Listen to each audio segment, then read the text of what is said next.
Bonjour chef. Bonjour Henri. Alors, Elodie Lee, dites-moi, c'est la vie de château ici, au château de Brachet, hein? Oui, c'est vrai. On a le potager qu'on va visiter tous les jours pour mettre toutes Ouais. les finitions sur les assiettes. Ouais. On a les lieux qui sont en haut, les Honesty Lounge, avec des premières éditions de livres. Et c'est là où, des fois, avec mes seconds, on va travailler nos cartes ensemble dans une ambiance qui est C'est chouette. très culturelle. Et plein d'autres lieux. Bon, la piscine qui se prête plus pour l'été, mais voilà. Ah, c'est bien. Alors, chef, j'entends que vous avez un petit accent. Vous venez d'où, s'il vous plaît? Oui, effectivement, je viens de Seattle, Washington. Je suis née, j'ai grandi. Une américaine? Oui, c'est ça. Waouh. Ouais. Alors, racontez, comment vous êtes arrivé ici? Alors, j'étais la chef à un restaurant à Aix pendant 2 ans. Ouais. Et au fait, c'est un ancien chef à moi qu'on avait fait un projet il y a quelques années, Ouais. qui avait un attaché de presse. Qui m'a débauché au fait pour ce projet-là. Il m'a mis en relation avec Monsieur Belin, le patron. Ah. Et au fait, Monsieur Belin et le comité de pilotage, ils ont descendu à Aix, dans l'ancien restaurant où je travaillais, pour tenir un entretien, me parler du château, du projet. Et quelques mois plus tard, je suis là. C'est beau ici, hein? Ouais, C'est magnifique, Ouais, hein? c'est magnifique. Château Brachet, il y a beaucoup d'histoire en plus, hein? Oui, énormément. Alors, justement, je me dis, voilà, une petite chef comme ça, toute fine, toute menue, qui vient de l'étranger. Comment vous allez inscrire une cuisine plus féminine dans ce lieu très aristocratique? Je trouve que, en vrai, quand je crée une carte et je fais ma cuisine, Oui. ça vient de moi-même. Alors, naturellement féminine, je pense à mes souvenirs, à des choses dans la vie qui me passionnent. Et puis après, au fait, que ce soit l'équipe de cuisine ou l'équipe de salle, on va parler de la culture de cette cuisine, des produits, de leur provenance, de pourquoi j'ai choisi de les travailler ensemble de cette manière-là. Le dressage, visuellement, ça va donner un côté plus féminin, même dans une salle qui est plutôt masculin. Oui, oui.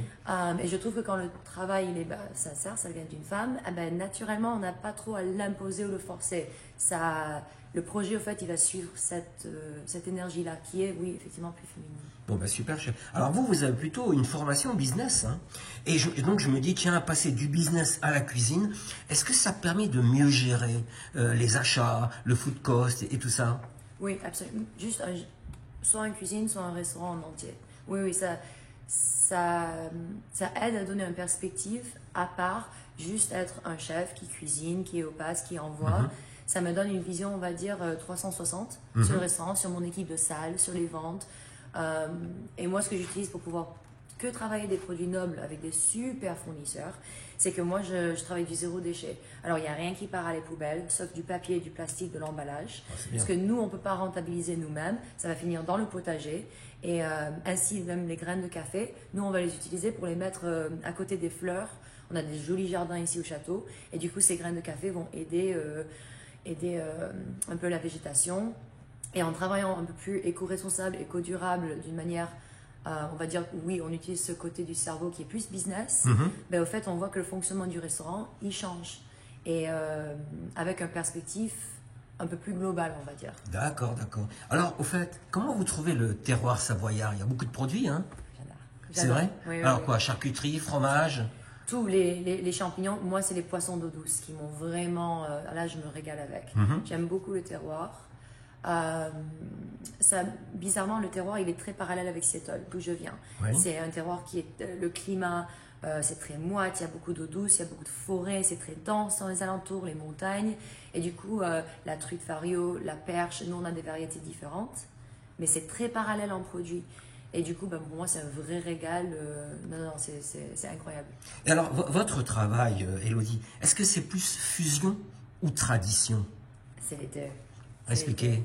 Ouais, j'ai un énorme respect pour la cuisine française, qui est quand même la base traditionnelle. C'est connu dans le monde entier quand même. Oui.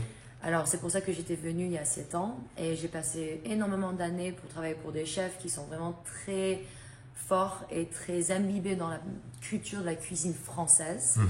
Et je prends ça, maintenant que j'ai la chance et la liberté de pouvoir cuisiner quelque chose qui me ressemble, et je l'accorde avec des goûts, des associations, des tournements ou des produits de ailleurs, le Pérou, beaucoup l'Asie. Mais moi, je crois dans le fait que si on a envie de un peu casser les codes ou jouer, ça, il faut d'abord apprendre la tradition. Et là, après, le fusion, les associations, les mariages un peu fun, un peu plus poussé, on va dire, on peut le faire parce qu'on comprend la base de la tradition du pays où on travaille. Bon, bah, c'est bien sage. Et alors dites-moi, moi comme client, j'ai envie toujours de me rassurer avec un repère comme un plat signature. Vous, est-ce que vous en avez un plat signature, chef? Non, je suis désolée Henri, j'ai Ah. pas une plat signature.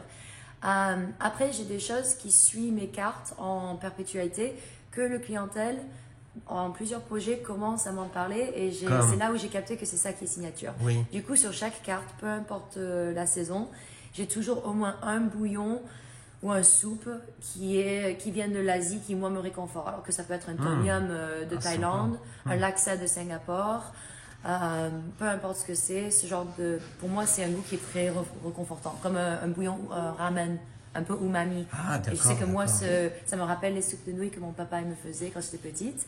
Moi, je le retravaille façon gastro. J'en ai toujours une sur la carte, peu importe la manière qu'elle est travaillée. Et je trouve que le clientèle, il retrouve ce sentiment de réconfort. Chouette. Alors dites-moi, bientôt Noël, bientôt le 31 décembre, la Saint-Sylvestre. Votre menu de la Saint-Sylvestre, ça y est, il est prêt? Il est prêt. Vous pouvez nous en parler, chef? Oui, alors le menu de Saint-Sylvestre, ça va être un menu en 7 temps avec 4 bouchées offertes. Oui. On va travailler des produits comme l'oursin, comme le Wagyu A5, des très très belles produits nobles. Elle est à 250 € avec des coupes de champagne. Super.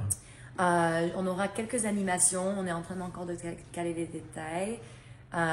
Mais ça va être vraiment une belle fête, grosse énergie avant qu'on termine l'année. Et est-ce qu'on pourra, nous, venir vous souhaiter la bonne année, chef? On pourra venir vous voir? Oui, avec grand plaisir. Ah, merci, chef.